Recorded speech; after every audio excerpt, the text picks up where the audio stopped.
parang growing up ever since bata ako, parang I learned na mahalin yung industry na to. Parang I grew up na, parang nasabi ko na ito na yung gusto ko.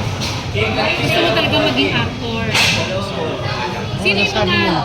idols mo that Sabi niya. time? Nung nag-start ka pa lang. That time kasi nasa Square Magic also yung mga idol ko sila, Pilias, Yolo Pascual, sila yung madalas nakikita ko. So doon ka sa kanila na-inspire na mag-showbiz. Opo, dun din, pero parang Nabanggit ko na rin. nagustuhan ko talaga nung bata ako yung industry na to. So, parang I learned to love it by myself. Pero alam mo na pag-starting mahirap, di ba? Opo, nahirap. Para sa akin po, nahirapan talaga ako nung nag-start.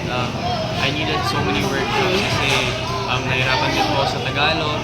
Tapos sa acting, may time na kailangan talaga i-break yung boundary ko kasi when it came to acting, parang hindi ko kasi siya trip ng bata ako eh. Parang hindi ko kaya yung acting kasi nag-cringe ako. Pero ayun, ngayon na I grew up na, nag-workshop ko, nag-training sa Smart.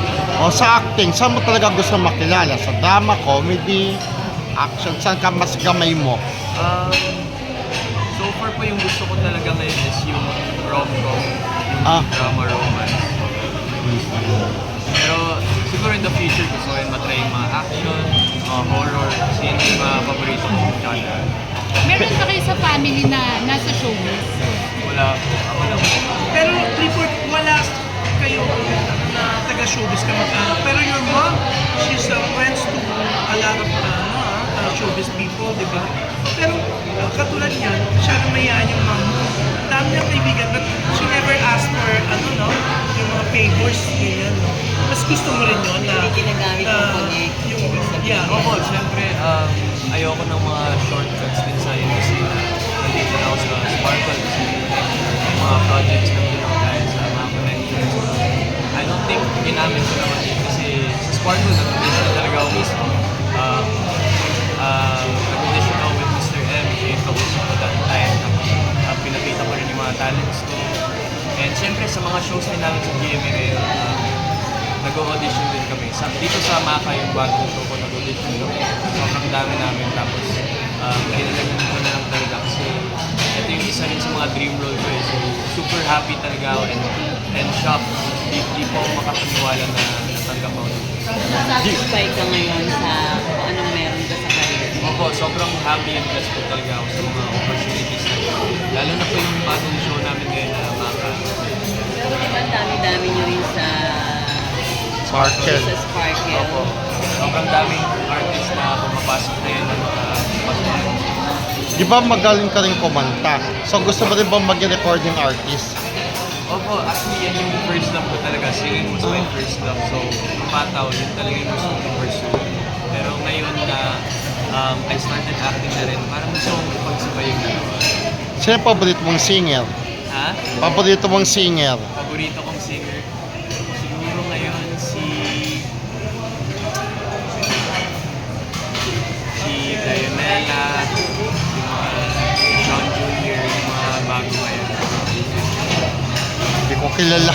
Pero Clifford, sabi nga nila, pag wala kang relative sa showbiz, na pumapasok ka, talagang from scratch ka mahirap, di ba? Ikaw ba naka-experience ka rin ng mga may indecent proposal? Bago ka, alam mo yun, Ayan. bago ka bigyan ng Oo. project? So far, wala naman. Kasi gwapo, no?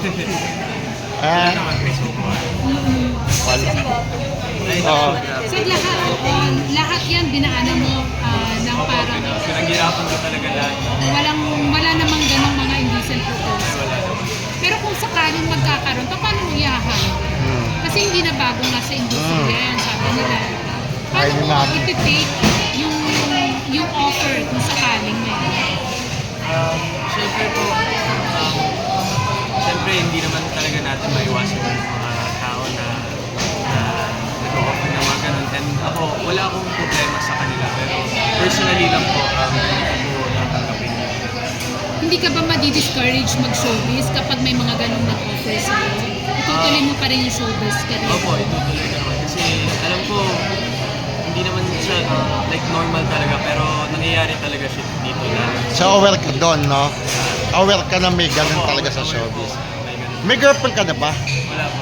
So, paano kung